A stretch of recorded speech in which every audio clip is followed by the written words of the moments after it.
Chers amis, bonjour. Ce sera aujourd'hui une courte vidéo dans ce paysage de montagne, une courte vidéo autour d'un an de crise Covid. La crise Covid ou le Covid comme étant le virus. Donc le Covid, la Covid, comme vous voudrez. Petit bilan autour de cette crise Covid qui n'a pas vocation, pour cette causerie du jour, à nourrir la controverse, à nourrir la moitié de la France qui est pour la vaccination ou l'autre moitié qui est contre la vaccination par exemple. Mon but n'est absolument pas de rentrer dans cette controverse, pour ne pas dire diatribe. Qu'est-ce que je peux dire de cette crise Covid, puisque il y a quelques jours, le 17 mars, ça faisait un an que la France, l'Europe, le monde rentrait, à peu de choses près, rentrait dans cette crise officiellement et dans ce premier confinement. Qu'est-ce que je peux dire de l'année qui vient de passer après 2 confinements complets et un demi-confinement qui est celui actuel, qui concerne la moitié nord de la France, et après environ 91 000 morts en France. Peu importe que ce soit des chiffres réels, faussés, tronqués, biaisés, avérés, etc., etc. Peu importe que vous soyez pour ou contre le port du masque. Je me suis déjà d'ailleurs prononcé sur ce sujet, faut-il porter le masque? Je vous renvoie à cette vidéo si vous ne l'avez pas vue, si vous souhaitez la découvrir ou la revoir, pourquoi pas. Qu'est-ce que l'on peut dire, qu'est-ce que je pourrais dire de plus après avoir fait aussi cette vidéo sur le Covid, de la guerre à l'amour, puisque le président Macron, le 17 mars, avait prononcé le soir à la télévision, il me semble de mémoire, 7 fois le mot guerre, nous sommes en guerre. Donc j'avais fait cette vidéo.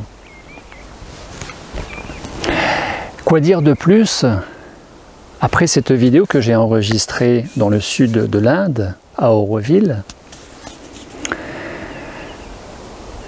qui est de comment se préserver du virus coronavirus, Covid-19. Quoi dire de plus après ça?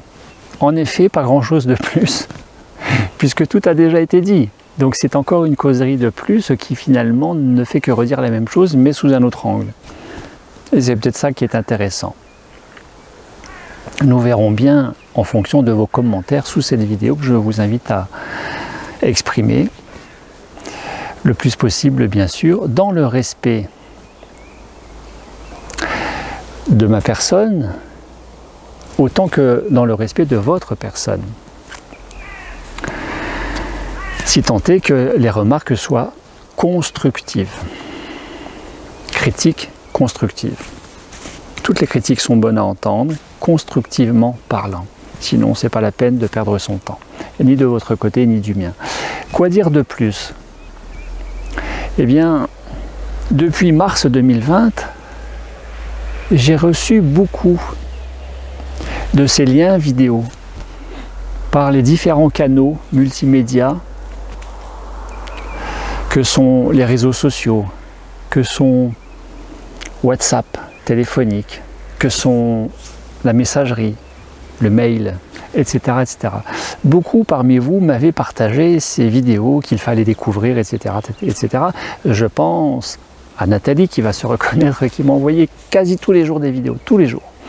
Tellement elle était là-dedans.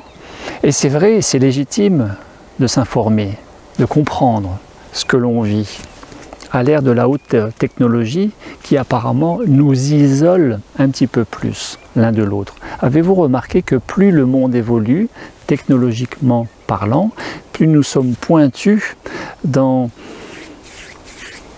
la technologie, l'électronique, les moyens de communication, le réseau Internet, et plus nous sommes dans la distance, voire la méfiance, dans la relation dans le relationnel, dans le lien que nous pouvons avoir de près comme de loin, au sein de notre entourage, proche, personnel, familial peut-être, professionnel. Et il suffit de voir simplement dans les magasins, dans la rue, à quel point les gens, et qui plus est aujourd'hui, avec cette peur du virus, eh bien à quel point nous sommes dans la méfiance. Les gens expriment très facilement sur les visages la peur, la crainte, voire l'agressivité. Mais je ne vais pas rentrer dans ce débat, ça n'a pas d'intérêt. Alors c'est vrai que moi aussi, je me suis pas mal documenté, j'ai voulu comprendre, j'ai voulu savoir. Et en réalité, j'ai fini par ne plus rien regarder, par ne plus rien écouter. Parce que, et c'est ça l'objet de cette causerie du jour, c'est qu'il me semble, sauf erreur, que beaucoup parmi nous, à notre insu, sans même en avoir conscience, à ces fins légitimes de vouloir s'informer, de vouloir comprendre, eh bien en réalité, il y a un moteur sous-jacent à cela, et propre à chacun, que nous avons tendance à retrouver un petit peu chez tout le monde, ou quasi chez tout le monde, qui est la dualité. La dualité. Et qu'il s'agisse de porter le masque ou pas, qu'il s'agisse de se faire vacciner ou pas.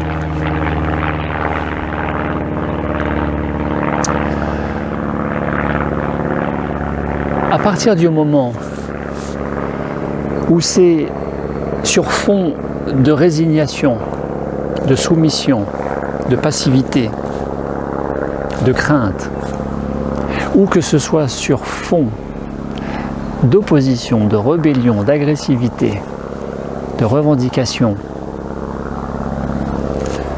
plus ou moins légitime, eh bien nous sommes dans la dualité. Parce que tant que nous sommes dans le par défaut, résignation, soumission, crainte, obéissance, ou par excès dans l'opposition, rébellion, colère, et aujourd'hui il y a un mot qui circule beaucoup qui est le complotisme, justifié ou pas, avéré ou pas, réel ou pas, eh bien nous ne sommes pas dans une véritable affirmation de nous-mêmes. L'affirmation de nous-mêmes repose sur le discernement de ce qui se vit, ce qui se joue dans notre société. Et sur cette planète où l'ego, le mental égotique est roi, qui se décline, je l'ai déjà dit, par la quête du pouvoir argent, du pouvoir sexuel sur l'autre et du pouvoir tout court, le pouvoir tout court sur l'autre. Eh bien, tant que nous sommes dans l'ego, dans le mental égotique, nous ne pouvons être que dans la dualité. Nous ne pouvons être que dans la dualité. Et la dualité renforce le mental égotique. Si sur cette planète, le mental égotique, le mental tout court, si vous voulez, si vous considérez que vous n'avez pas d'ego, que vous n'êtes pas piloté par un certain ego, un minimum d'ego, si on pouvait imaginer que sur cette planète, nous saurions être heureux avec le mental ou le mental égotique, eh bien ça serait parce qu'à peu près tout le monde serait heureux sur cette planète. Or, il suffit de voir à quel point, et vous le savez, tout le monde le constate tous les jours, à quel point finalement, à notre petit ou grand niveau, nous sommes des loups pour nos semblables, petit niveau ou grand niveau, sans même nous en rendre compte. Comment pouvons-nous prétendre à être heureux dans cette collectivité, cette société, avec nous-mêmes, à commencer par soi-même, tant que nous restons dans la dualité? Donc j'ai fini par ne plus regarder quoi que ce soit, sinon pour être complètement transparent avec vous-même, mes sources d'information, c'est essentiellement quand je conduis, et de temps en temps j'écoute la radio, de temps en temps. De temps en temps et finalement très peu, puisque vous le savez, c'est aussi assez anxiogène tout ça. Donc j'écoute un minimum quand je conduis, je n'ai pas de télévision chez moi, donc voilà, je suis assez déconnecté de tout ça, mais je reste bien les deux pieds dans la société, je vis à peu près comme monsieur, madame, tout le monde, donc je ne suis pas marginalisé dans la forêt, dans ma cabane, c'est pas ça du tout. Mais l'idée, il me semble, pour ce bilan Covid 2021, serait de vous proposer une solution à sortir de la crise. Beaucoup n'ont pas forcément intégré, compris, accepté que le confinement qui nous limite à la sortie à l'extérieur, dehors, nous favorise, nous invite, indirectement parlant, à aller à l'intérieur. Si nous ne pouvons plus aller à l'extérieur, en ce moment il y a ce couvre-feu depuis peu à partir de 19 h, eh bien si nous ne pouvons plus sortir dehors au-delà de 19 h, nous pouvons rentrer à l'intérieur. Et pas que dans nos appartements, dans nos maisons, mais aussi à l'intérieur, dans notre intériorité. Pourquoi faire? Pour un petit peu regarder ce qui s'y passe, pour un petit peu explorer, pour un petit peu nous alléger. C'est le principe de ce processus de pause alimentaire pranique qui est d'abord et avant tout une pause, où l'on se pose et où on dépose, décharge pour nous sentir mieux et qui va nous inviter à plus facilement nous aligner dans cette cohérence corps-esprit, avec cette harmonisation de moins de pensées dualistes, de ces émotions davantage pacifiées, donc moins tyrannisantes, moins ex-mauvérées, qui nous désalignent, qui nous mettent hors de nous-mêmes, en périphérie de nous-mêmes, et bien émotions pacifiées qui vont nous remettre en phase avec nous-mêmes, au centre de nous-mêmes. Quand bien même c'est la crise dehors, quand bien même c'est agité dehors, eh bien nous restons dans notre axe, dans notre alignement. C'est la vocation de se poser. Et c'est, il me semble, je l'ai déjà dit, tout ça, il n'y a rien de nouveau, et vous le savez, la vocation aussi, à cette période très agitée, que d'aller un petit peu plus à l'intérieur et de cultiver le bien-être, parce que finalement, après tout, est-ce que l'extérieur n'est pas une projection de l'intérieur? Est-ce que l'extérieur, dont beaucoup se plaignent, l'extérieur, la société, etc., n'est pas finalement une résultante de notre intériorité? La réponse vous appartient. Est-ce que ce dont nous nous plaignons, socialement ou sociétalement parlant, n'est peut-être pas quelque part le reflet de notre propre agitation intérieure? Et donc, il me semble, conclusion anticipée de cette vidéo causerie aujourd'hui, que pour sortir de la crise Covid, eh bien, c'est sortir de la crise tout court, qui est de quitter la dualité. Comment? C'est très simple, en cultivant l'unité. Nous avons toujours le choix. Cultiver, nous nourrir, nous complaire dans la dualité sans même en avoir la moindre once de conscience, ou prendre conscience, prendre de la hauteur, mettre du discernement dans la relation avec nous-mêmes et avec l'extérieur, l'entourage, l'environnement, sans s'opposer, sans se rebeller, sans agresser, sans se soumettre, sans se résigner, et cultiver l'unité. L'unité, c'est quoi? C'est être moins dans le mental, moins dans l'ego, et plus dans la conscience, laquelle conscience est reliée cœur. Alors pour cultiver l'unité, il est question de cultiver l'ouverture du cœur. Sinon, ça ne marche pas très bien. Je suis tout à fait d'accord, depuis ces 1 an passé, il y a eu une explosion des divorces. Il y a eu une explosion des difficultés financières chez beaucoup d'entre nous. Il y a eu une explosion de la maltraitance aux enfants, avec le confinement prolongé à la maison où ça devient pénible, ça devient électrique, ça devient conflictuel. Et ces maltraitances enfants, maltraitances conjugales,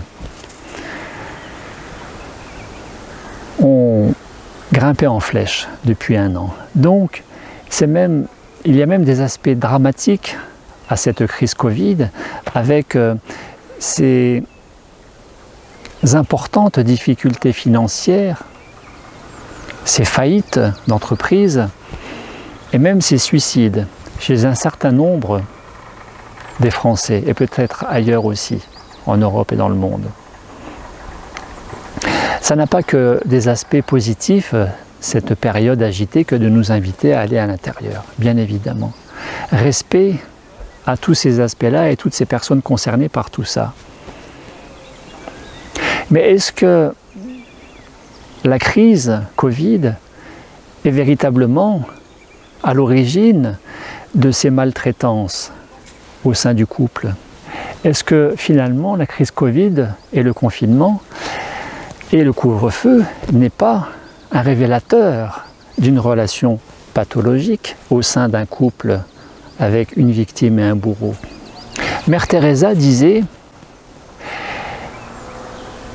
de même que nous ne luttons pas contre la guerre, mais que nous œuvrons pour la paix, eh bien, Mère Teresa disait qu'elle ne luttait pas contre la maladie, mais qu'elle œuvrait pour la santé. Et en réalité, quand vous êtes dans le ne pas ou le ne plus de quelque chose dont vous ne voulez pas ou vous ne voulez plus, vous ne faites que le renforcer parce que vous nourrissez cela. Ce sont les principes mêmes de la loi d'attraction, tout simplement. Donc cultiver l'unité, c'est cultiver ce que vous souhaitez, ce que vous voulez, qui est constructif, qui est développant, qui est abondant, qui est source d'épanouissement, de satisfaction, de bonheur. Arrêtez de focaliser sur ce que vous ne voulez pas, vous ne voulez plus. Donc plutôt que nourrir la controverse, la dualité sur le masque, la vaccination, etc. etc. Alors je ne dis pas qu'il faut se résigner, je suis bien d'accord. Pourquoi ne pas trouver les aspects positifs au port du masque? Pourquoi ne pas trouver les aspects positifs au confinement, au demi-confinement, au couvre-feu? Et comme cet anonyme l'a dit, ce que nous pouvons changer, changeons-le. Ce que nous ne pouvons pas changer, adaptons-nous à cela, voire mieux encore que cela, changeons en nous quelque chose pour vivre mieux ce que nous ne pouvons pas changer. Quel est l'intérêt de cultiver l'unité? Eh bien, plus rien n'est véritablement un problème quand vous êtes dans l'unité. Et vous allez vivre beaucoup mieux les choses qui sont contraintes, qui sont vécues comme une obligation, une charge, comme quelque chose de pénible. Non pas, une fois encore, qu'il faille se résigner, mais pas plus se résigner que s'opposer. Regardez Henri Montfort. Henri Montfort a raconté en conférence en Tchéquie devant plusieurs centaines de personnes qu'il a accepté ce rituel chamanique dans sa loge du grand-père en Bretagne, d'être mordu par un des serpents les plus venimeux au monde, qui est le mamba noir. Et raconte-t-il de ne pas en être mort parce que, à partir du moment où vous ne voyez plus l'agresseur comme un agresseur, vous ne pouvez plus vous considérer, vous, comme un agressé. Donc s'il n'y a plus d'agressé, il n'y a plus d'agresseur. S'il n'y a plus d'agresseur, il n'y a plus d'agressé. Donc quelque part, vous désactivez le danger. Regardez ce moine tibétain, Phakyab Rinpoché, qui a été maltraité par les Chinois, est tombé d'un camion alors qu'il était transporté dans une prison. Et il s'est fait une grave fracture d'une cheville qui a gangréné. Il a été expatrié, réfugié politique aux États-Unis. Il arrive à New York. La gangrène avance, depuis 6 mois, il consulte les médecins de New York qui lui disent tous qu'il faut se faire amputer du pied, sinon il faudra se faire amputer de la jambe quand toute la jambe sera gangrénée, sans parler du risque létal, mortel, de ne pas intervenir. Et Phakyab Rinpoché qui a écrit deux fois au Dalai Lama pour lui demander ce qu'il devait faire, se faire opérer ou quoi. Le Dalai Lama qui lui a dit: ne te fais pas opérer, médite. Tu vas guérir et tu enseigneras au monde the healing power of meditation, le pouvoir de la guérison de la méditation. Comment pouvez-vous imaginer que Phakyab Rinpoché ait pu guérir en méditant 12 heures par jour dans ce petit appartement du Bronx ou de Brooklyn chez les compatriotes tibétains pendant qu'eux-mêmes étaient au travail, comment pouvez-vous imaginer qu'il ait pu guérir de cette gangrène alors que tous les médecins lui disaient que c'était pourri, qu'il fallait vraiment se faire opérer rapidement, se faire amputer, que les infirmières passaient au travers de la cheville la pince avec la compresse et qu'on traversait, il n'y avait absolument plus rien, plus de vie, mais lui, intérieurement, dans son intuitif, savait qu'il y avait encore de la vie. Comment pouvez-vous imaginer qu'il ait pu sortir de cela s'il était resté dans la dualité? Comment pouvez-vous imaginer que Henri Montfort ait survécu à cette morsure de Mamba s'il avait été dans la dualité, dans la peur? Comment pouvez-vous expliquer que Wim Hof, le Iceman hollandais, ait pu si peu être malade, sinon qu'un petit léger mal de tête en milieu hospitalier, sous perfusion, pour avoir été injecté d'une endotoxine très mauvaise à la santé, voire mortelle, sous surveillance médicale très rapprochée? Comment pouvez-vous expliquer que lui n'ait eu qu'un léger mal de tête et qu'il n'ait pas été malade, quasi pas malade du tout?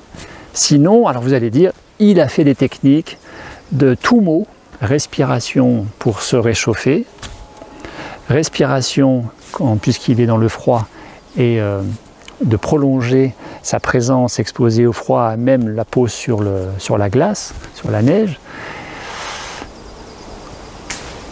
Au-delà de ces techniques, il y a un état d'esprit. Il y a un état d'esprit. Il y a une disposition à accueillir. Si vous n'accueillez pas, vous êtes dans le rejet. Si vous êtes dans le rejet, vous êtes dans la dualité. Vous êtes dans le mental, vous êtes dans l'ego. Et en réalité, nous majorons le regard que nous pouvons avoir sur le danger en le percevant encore plus comme un danger, sur le problème étant encore plus un problème. J'ai déjà raconté à plusieurs reprises qu'en 2010 précisément, en Alsace, j'ai embrassé goulûment cette Alsacienne qui s'appelle toujours Valérie, et qui à ce moment-là précisément avait un herpès labial purulent. Je l'ai embrassée goulûment, généreusement, parce que je voulais voir ce que ça donnait au contact de cet herpès, en étant en présence, en observation, en discernement, en prise de hauteur, et surtout dans la neutralité du mental égotique, de ne pas être dans la dualité avec la peur de ne pas être bien et d'avoir cet herpès. Depuis 2010, je n'ai jamais fait aucune crise d'herpès, je n'ai jamais aucun bouton qui est sorti et je n'ai jamais rien fait, alors que l'herpès, c'est viral, le Covid, c'est viral. Comment expliquer cela? C'est l'accueil dans l'unité, tout simplement. Ça paraît un petit peu magique, Henri Montfort, Fakya Rinpoche, Wim Hof, Gabriel, ça paraît un peu magique. Or, la science aujourd'hui, les neurosciences aujourd'hui l'expliquent très bien, ça s'appelle la psychoneuroimmunologie. La psychoneuroimmunologie, tout le monde est concerné par ça au quotidien, c'est de comment vous considérez les choses dans ce qui vous embête, ce qui vous dérange, par rapport à ce qui ne vous embête pas et qui est agréable. On a tous cette préférence pour ce qui nous arrange, ce qui nous est confortable, plutôt que ce qui nous dérange, ce qui nous remet en question dans notre train-train, dans notre sommeil profond, plus ou moins.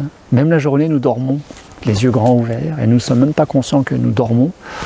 Eh bien, la psychoneuroimmunologie, qui est une branche des neurosciences, une branche médicale, étudie l'influence du système nerveux central par rapport au système neuro-endocrinien, les hormones, par rapport au système immunitaire. L'un envers l'autre, au final, comment se porte notre bonne santé d'un point de vue immunité et exposition aux microbes.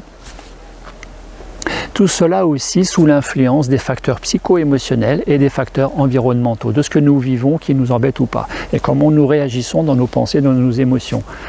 Et en arrière-plan, avec l'ego et avec la dualité ou l'unité. Voilà, donc tout cela c'est passionnant. Bilan possible, et que je vous propose, ce n'est qu'une proposition, c'est de cultiver l'unité, de vivre au mieux dans cette société pendant cette crise, votre demi-confinement pour les départements du Nord, votre couvre-feu, notre couvre-feu 19h pour tout le monde, pour votre vaccination, si vous allez vous faire vacciner ou pas. C'est l'affaire individuelle et personnelle qui ne concerne que soi-même. Donc il n'y a pas grand-chose à dire là-dessus. Sinon que légitimement de vouloir se faire vacciner ou pas, c'est votre choix, c'est votre décision, c'est votre réflexion, c'est votre préférence. L'objet de cette vidéo n'est pas de rentrer là-dedans. Mais même si vous vous faites vacciner, que ce soit par l'AstraZeneca, que ce soit par le Pfizer ou le Moderna, je dirais tant mieux si vous êtes dans l'unité. Et je vous dirais aussi, si vous ne vous faites pas vacciner, bien je vous dirais tant mieux si vous restez dans l'unité. Voilà ma conclusion, voilà ma proposition. Sortir de cette crise Covid et de cette crise tout court, de la survivance, de la survie, du vivotage, en vivant pleinement à partir de l'accueil par l'ouverture du cœur et l'unité de ce que nous vivons, que ce soit agréable comme désagréable. Une fois encore, sans se résigner, sans se soumettre, sans s'opposer, mais en accueillant ce que nous ne pouvons pas changer, vaccin ou pas, etc., etc. L'unité. Comment cultiver l'unité? Réponse dans la prochaine vidéo. Belle journée à vous.